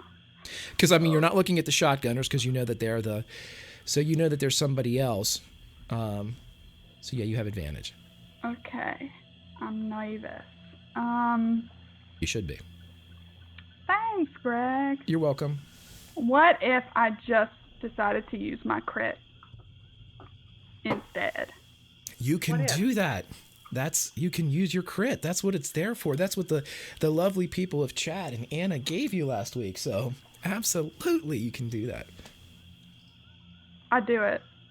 Okay, so with this crit, because of the direction that Dwight gave you, you're able to look up the trail, and there's just a faint glint off of the dulled scope that the person's using, and you can see that there is a sniper leaning in the trees higher up, and you have the ability to lock eyes with this person.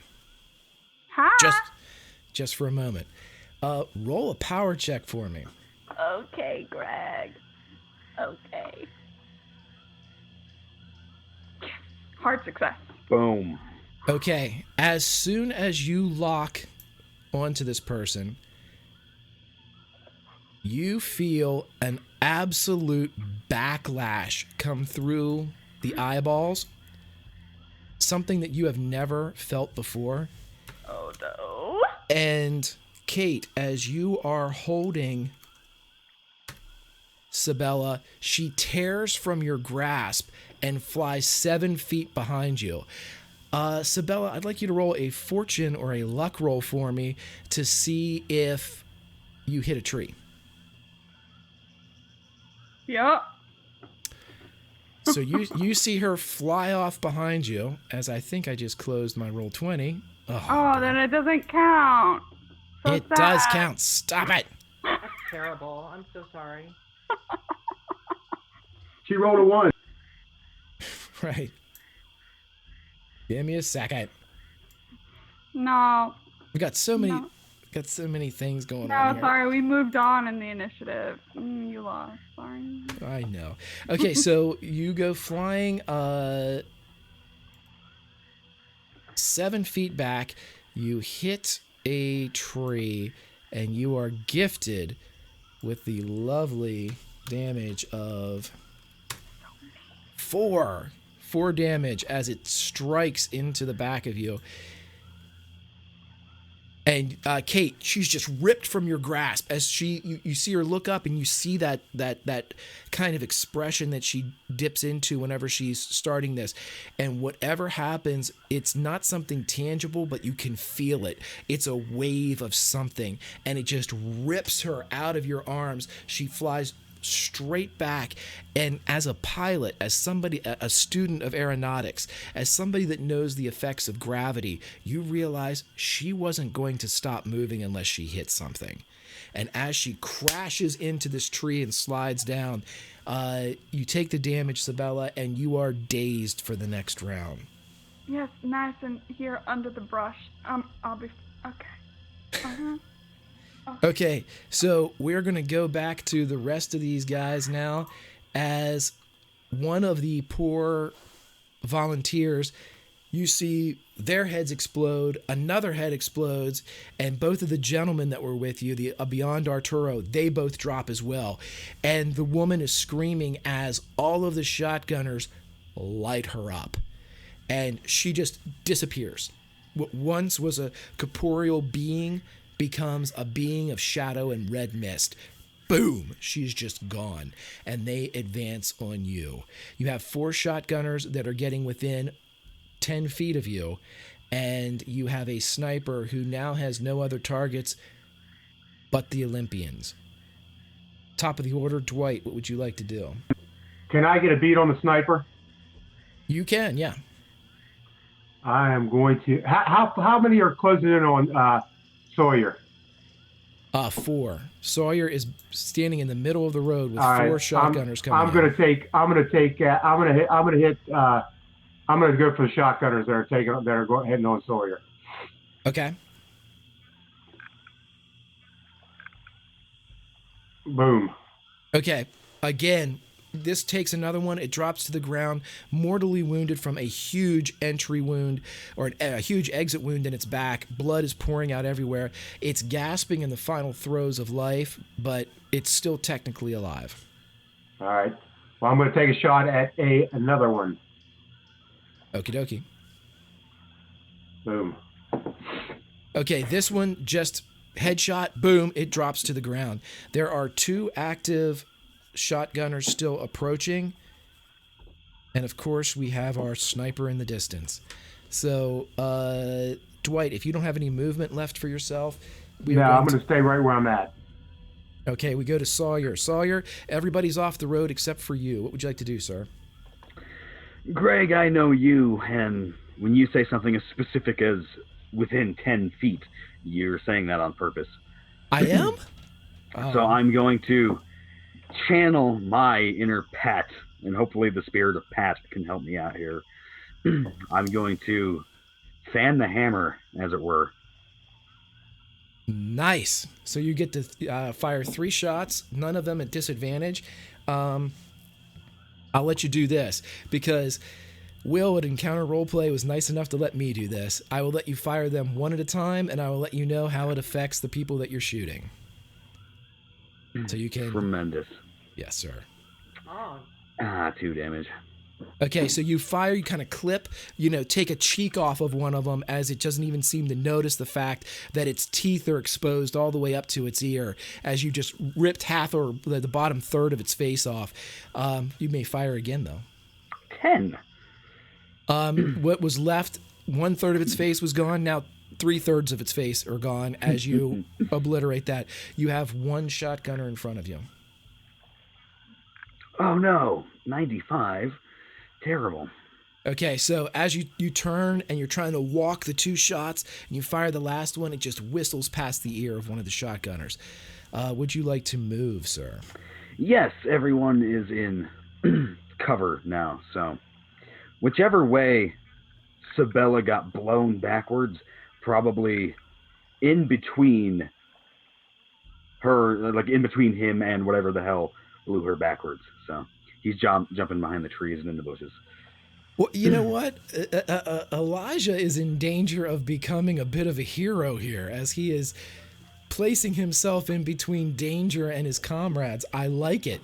I like this little. Either this is it's a long con. I'm not sure which I'd like better, if this were actual emotion or a long con. We'll see. Okay. I hope it's a long con. That's what I want. I want this to all be a work. The facial expressions of everyone just. Why can't it be both? Why can't it be both? Right. Why can't it be? Exactly. Hey, thanks a lot, man. Pat was one of my favorite characters. Okay, so Sawyer, you dive, positioning yourself between the enemy and Sibella, and we get to Cait. Cait, side is stinging. Your comrade was just ripped out of your arms. You have a shotgunner and a sniper apparently in the distance. You're not real sure where the sniper is because Arturo was in between you and the sniper when the shot went off, but you have an idea, rough idea, just because of trajectory and stuff like that. You do, however, have a very clear view of the shotgunner. What's my distance here, Greg? Unfortunately, you're just out of 10 feet because you're on the side of the road. Yeah. Okay. Just out of 10 feet? You can move into 10 feet if you'd like. Elijah's moved out of your way, so you totally can. Yeah, I noticed that he has. Discretion I think might be the better part of valor here for a moment. Cait's hand to the side. She's got the 45 out even before Sibella had landed from getting blown back, and she's got a bead on the last one of those shotgunners. How many shots do I got here? 2. Alrighty then. Unless you want to step within 10, and I'll let you fan that hammer. Proverbially speaking with the 45, but you can. Uh-huh. Damn you, Greg. Yeah. Okay. So she kind of, she snaps up. She's on her feet, takes about 3 steps forward, and she's going to take all 3 shots. Damn you. Success. Extreme success. That's all you need. And a fail. Okay, so the reason why the last shot fails is because the shotgunner in front of you is no more. As the 45 barks in your hand, just as it did with the German inside the corridor of the USS Akron, this soldier just ceases to exist. Taken from this world by a couple well-placed shots, one in the eye, one just below the rib cage, a heart area, and now on the ground there are the dead and dying of the soldiers. However, as the theater of the mind, as we are playing this out, we have the dead and dying soldiers, the very dead volunteers, the very dead Dr. Arturo. We have hidden in the undergrowth of the jungle one Dwight Burke, as he is searching through his scope for this enemy sniper, this nemesis, this enemy behind the gate. We have Sibella laying in the growth as she is stunned, trying to regain her senses from what has happened.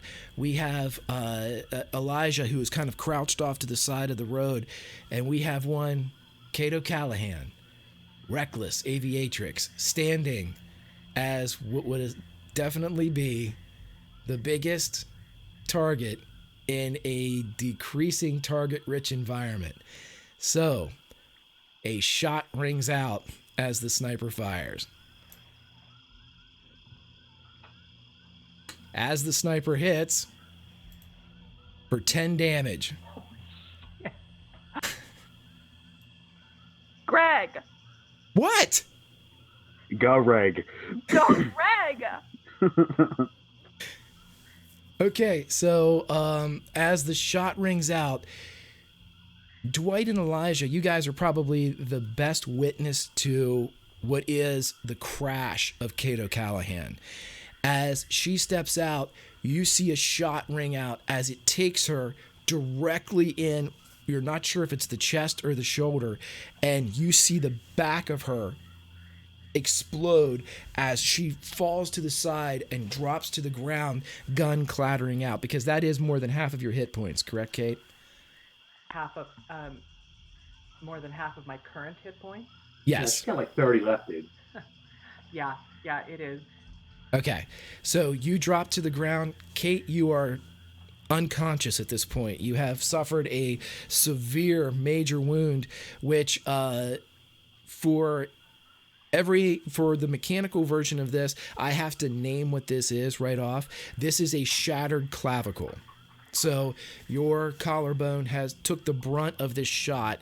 It is not life-threatening per se, but you do have to RP the effects of a broken right collarbone going forward. So that's where we are. But as it goes down, Dwight, you see Cait crash to the ground.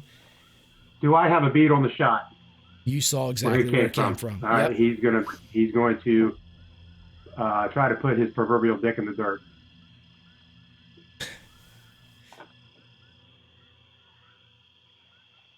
Success? Boom. Yep, extreme. Okay. As you shoot, you see a spray of blood from above it as you hear a cry come out. The second shot comes, another one, and just as it's ready to hit what you know to be a kill shot, you were actually aiming for scope. You were actually aiming to go into this guy's scope and take him out. After you saw Cait go down, the rage, as it always has for Dwight, is a focuser and it's not a distractor. And as the crosshairs became slower and the breath became non-existent, Dwight takes the shot, and at the last second on this outcropping in this elevation, you see the sniper's hand reaches up, and you see an additional soldier pulled in front of him as it explodes in a hail of shot. And whenever the soldier slumps to the ground, the sniper is no longer there. Dwight is going to move quickly over to Cait. He's probably shell shocked a little bit. It probably brings back a little bit of, war. Dwight's probably, his adrenaline's really going right now. He's ready. He's looking for anything else to kill. Right. I assume that being a sniper, he's still kind of scanning the area and whatnot. Yeah. As this occurs, as you get over to Cait, Cait's in a bad way. She has been knocked out, and she is definitely bleeding. This will require some first aid or some medicine rolls to help her stabilize here, guys. We are out of combat though, so you guys can. Well, who's got the best first aid? I don't know that any of us do. I have like 30. Probably not me. 32. We're gonna take. I'll since I'm first there, I'll try to bandage her. Try to stop the bleeding. Ugh, horrible. Anybody else can try too. I'm sorry, Cait. I mean, how about a hard success? Well, nice. Elijah, who is a master of all things unexpected, runs up, slides to the ground, and within about 5 minutes, he has the blood stopped, and he has Cait's right arm kind of wrapped in a makeshift sling. He's going to be, since there's not much to be using, so he's using his completely out of place suit jacket. His little blazer he's wearing in the jungle. He's going to take that off and use that as a makeshift tourniquet if he can. I'll dig through Dr. Arturo's bags and see if I can find anything to help you. And then I'll put Cait's head in my lap and kind of prop her up. Can Dwight go up to where the sniper was? Yes, you can. It's a couple hundred. It was about 150 yards away. I mean, he was definitely. Well, he's going to reload his gun and go check the site as they're helping Cait. Okay. Cait, mechanically, this is how this works for you. Because you received an extreme first aid roll in Pulp Cthulhu, you get back 3 hit points. Oh, you're muted. Are you muted, Allison? Not anymore. It's a good thing. It's a good thing. was not something kind that I said about Chaosium or this frickin' system. I'll take your 3. Thank you so much. You need it. It's a brutal system. This system is absolutely unforgiving when it comes to this type of stuff. Yeah. Okay, let me see here. I got a couple things for you. What?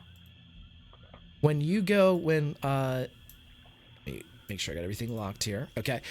Sibella, whenever you go over and you search Dr. Arturo's bag, you find the following. You find a gun. You find no medical supplies, and you find 10 sticks of dynamite in his bag.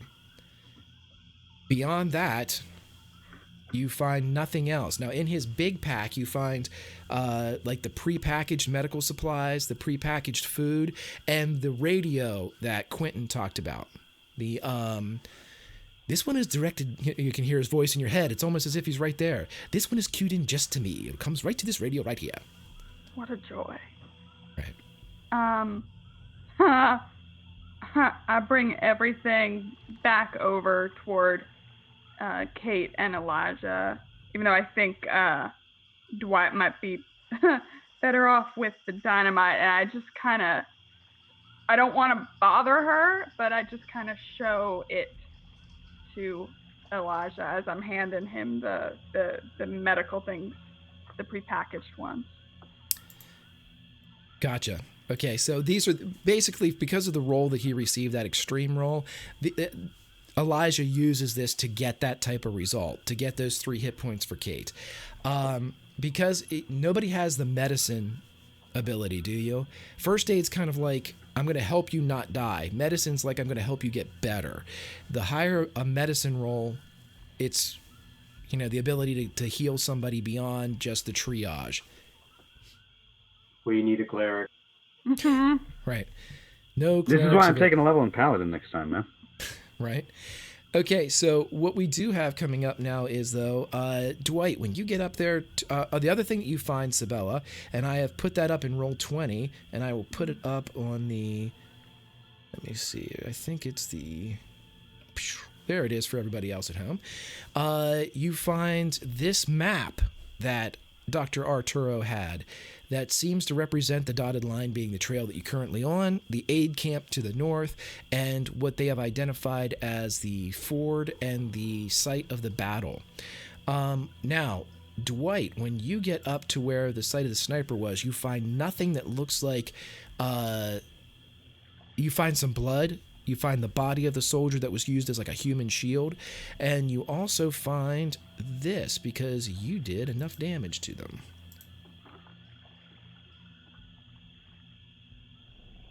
And for everybody at home, I will pop it up. I will take down this one for right now. Boom. Is that Zodiac symbols? Is it? You are not sure. Yeah, the white probably would not be the best at this. But you did, in fact, find this. So as you guys are going over everything, several minutes go by, and Cait, you begin to come to. You feel the immense pain in your right shoulder area as you realize, you see Elijah kind of over top of you as he's tending to your wounds, and you realize that your right arm has been slung. Her face is very pale. Her lips are kind of blue, and she's panting a bit. It hurts too much to take a deep breath. And she looks around and says, my God, it's hotter than hell in half of Texas. What happened? Well, Is Dwight back? Yeah, Dwight would be coming back right now. You just got a little shot. But, I know it's very humid, but your hair just, wow, it holds up remarkably well. Cait, just lie still. Close her eyes. I can't imagine that this is a very safe place to be having this conversation. Smart. Maybe if we can go a little off the trail, we can maybe take some of the supplies we have, or try to make it to the camp. I don't know. I can try to see how much farther it is from here, although I don't know if that's going to be safe either. Sibella, can I see that radio?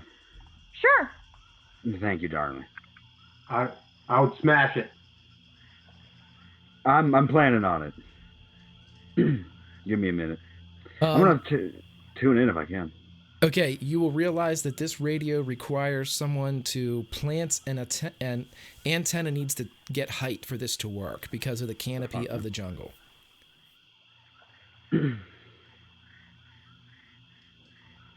Okay, fuck it. I don't care.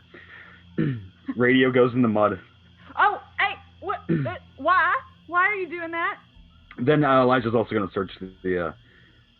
Was it local soldiers that were shotgunning, or was it Nazi soldiers who we were fighting in the trail?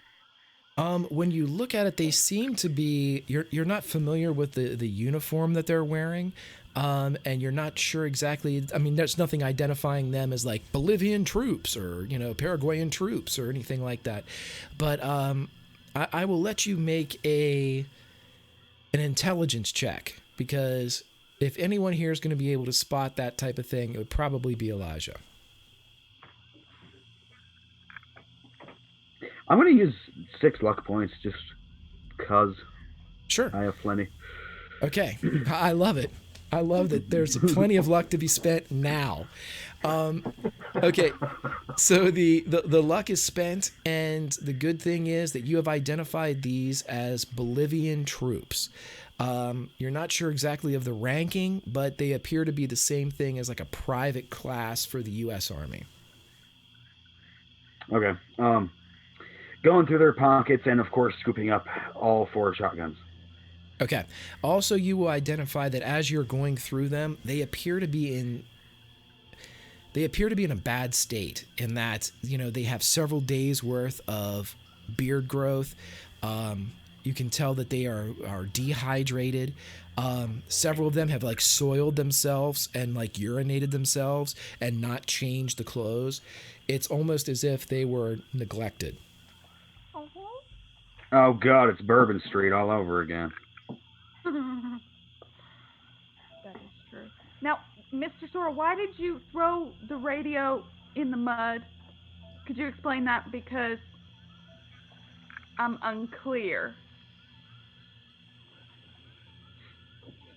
That's going to take more time to run than I'm willing to spend right now, so. Right, but why would you throw it in the mud? I think we need to get off the beaten trail here. I think they know where we're at.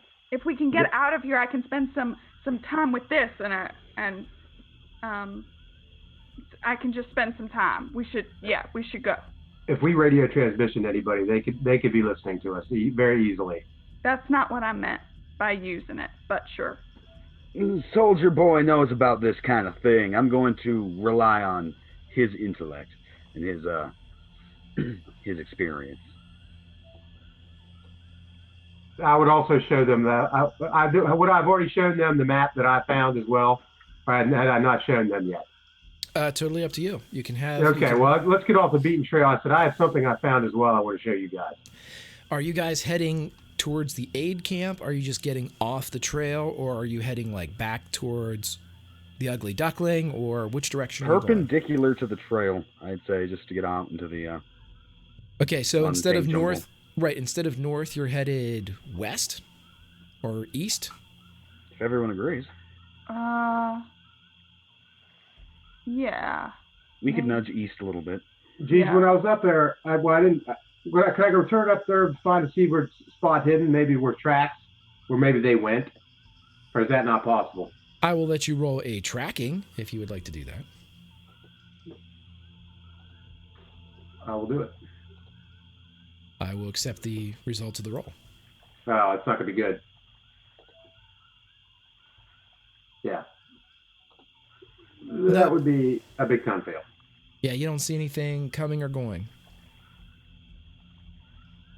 Cait is kind of fading in and out, but you can hear real low at first. Sibella. Mm, yes? Oh, God, help me up, would you please? Uh-huh. Help her up. And she's leaning hard on you. She's really hurting at this point, but she gets up. And she says, "Gentlemen, we cannot stay here any longer. We're much closer to the aid camp than we are to the duckling. Let's move on. Let's stay parallel to the trail and get that damn radio. Yeah, we can listen to them just as well as they can listen to us. We got to get somewhere where we can spend the night that's safe, and it ain't here in the middle of the jungle." Sounds good. Okay. So you guys are going to take to the trail, off the trail, but kind of parallel it in the same direction as the aid camp, correct? Yeah. Yep. We'll probably do a little zigzagging. Little serpentine? Yeah, a little serpentine action. Elijah's just following him. Okay, excellent. Okay, so He's as not you blazing any trails. serpentine your way through there, give me a spot hidden roll from Dwight since he's in front, right?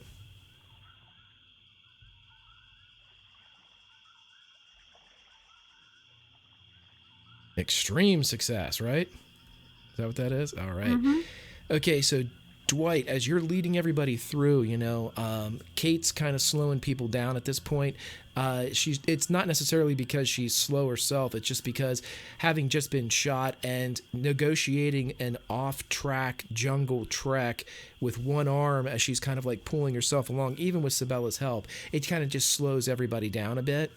As you guys get up, your instincts take over for a second, Dwight, as you realize that there is an opening in the jungle up ahead, a clearing. And as you get closer to the edge of the clearing, you look down and you see what can only be the village of Bambarumi. And as you look down there and see everything that encompasses the aid camp, and I'll flash that up there for people at home, you see that there are several bivouacs set up. There's people in caduceus overalls and things walking around, and at the far end of the camp you see several more of the soldiers dressed in the same outfits that you fought along the trail. There's about 10 of them, and they all seem to just be standing in a very regimented, very even line, 3, 3, and 4. And just as you're about ready to report this back to everybody that's behind you, the tent flap opens up and you see a very tall, very blonde German walk out. A German you know pretty well as one Joseph Dietrich. Do I think that they've spotted us? Oh, go ahead. Well, I was just going to say, what does this mean for our Olympians? Will Cait regain the use of her arm? Only time will tell, true believers. Tune in next week for the further adventures of Project Athena and the Olympians as we end tonight's episode. So much trouble. When will Goku arrive on Namek? All right. Right, that was an easy one. No problems. No big fights. What is the matter with you? I take incredible pride in doing this type of thing. So, I'm not okay. You really do. I take an unusual amount of glee in shooting people. Leave my friend alone. Right. Hey, listen, I went through it too. Okay, so hey, there's not much to say other than, Allison, how's Cait doing? Last day 1933? Yeah, folks. Allison Robinson on Twitter, 2 L's and a Y. I'm going to find some way to forgive Greg between now and next Sunday, I think. Maybe. We'll see how that goes. Come on. And everybody, there's Allison's Twitter link in the chat. Please follow her because if you like Cait, you will love Allison. So make sure you do that. Lauren? How's Sibella? And did she enjoy her day in 1933? I'm so mad at you. I'm so mad at you. Yes, this was fun. I enjoy this game a lot. Greg. That's all I ask, and I thank you for being honest about it. I appreciate it so much. But Sibella's okay. Hey, she's fine, right? She just took some tree damage. Is that what that Rude. Oh well, or was it root? Root, right? Damn Yes. it, Greg. Yes. There we go.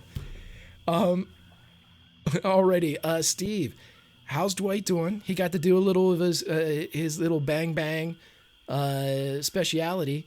And does he think this is the last day for the Olympians in 1933? Oh, well, Dwight's back in his element, but he is definitely concerned with the situation of the party. He wants to get everybody out alive, and he wants to do his best he can help, but things are not looking very good right now. But I would say, yeah, we're going to get the hell out of there. I like it. I like the optimism. We can always count on Dwight for optimism. And the thing that we can never count on is exactly how the hell Elijah is going to act. We've got selfish. We've got compassionate. We've got a dragon slayer. We've got a field medic. I mean, this guy is a jack of all trades and master of many. But the man behind the jack, Strider, how is Elijah doing? And in 1933. Let me see my punchline, for God's sake. The man that's completely failing at everything I built him to be good at, but succeeding at everything else despite his terrible stats. It's great. Yeah, man. It's fun. Elijah is just flabbergasted right now because he's throwing himself out as a meat shield, and bullets are whizzing past him, killing his friends. He's just at max health still. Oh my God. I don't know if he's frustrated or if he thinks something's looking out for him. Right. To recap, Elijah has lost 2 hit points so far, right? Yeah, because he bonked his head on a beam in the plane. Right. In the crash. You lost 2 in the crash, right? Yeah. Yeah, dude, Strider Heap, I write articles over at Encounter Roleplay all the time, and writing aside, I'm also in like 12 campaigns right now, but I always look forward to Sunday the most, and this is probably like my top one right now. I'm having so much fun. Oh, great. I enjoy it, man. And everybody check out Strider over on Encounter Roleplay. He's writing fantastic stuff. Become a patron over there because you get a lot of special Strider stuff, which is special. Yeah, it's really good. Everybody's links to their Twitter is in chat right now, so I would appreciate if you follow these fine people. Myself, I am Grimjack21502 on Twitch and Twitter. You can see me here because this is where it's at. Cthulhu is always where it's at, 7 to 9.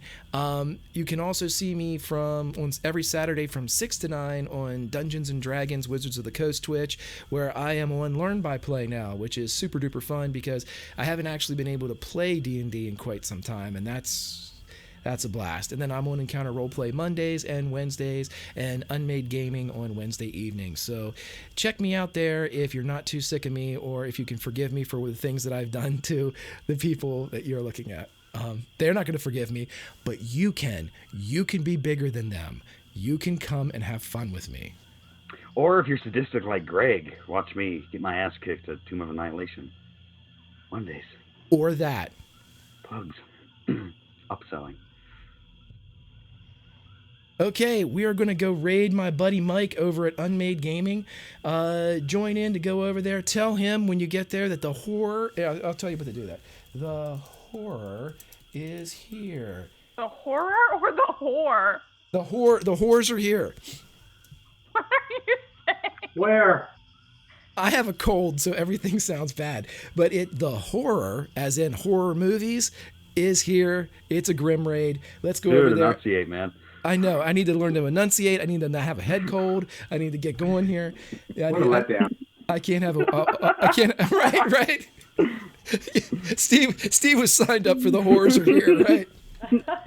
The horse is here? No, both. The horse, the horror. It's all here, everybody. Anyway, thanks so much for joining us. Please be back here next week. Follow us on Twitter. These guys talk about 1933 the whole week through, and is the highlight of every second of my day when I get to hear about what they're doing. And we're out. Okay.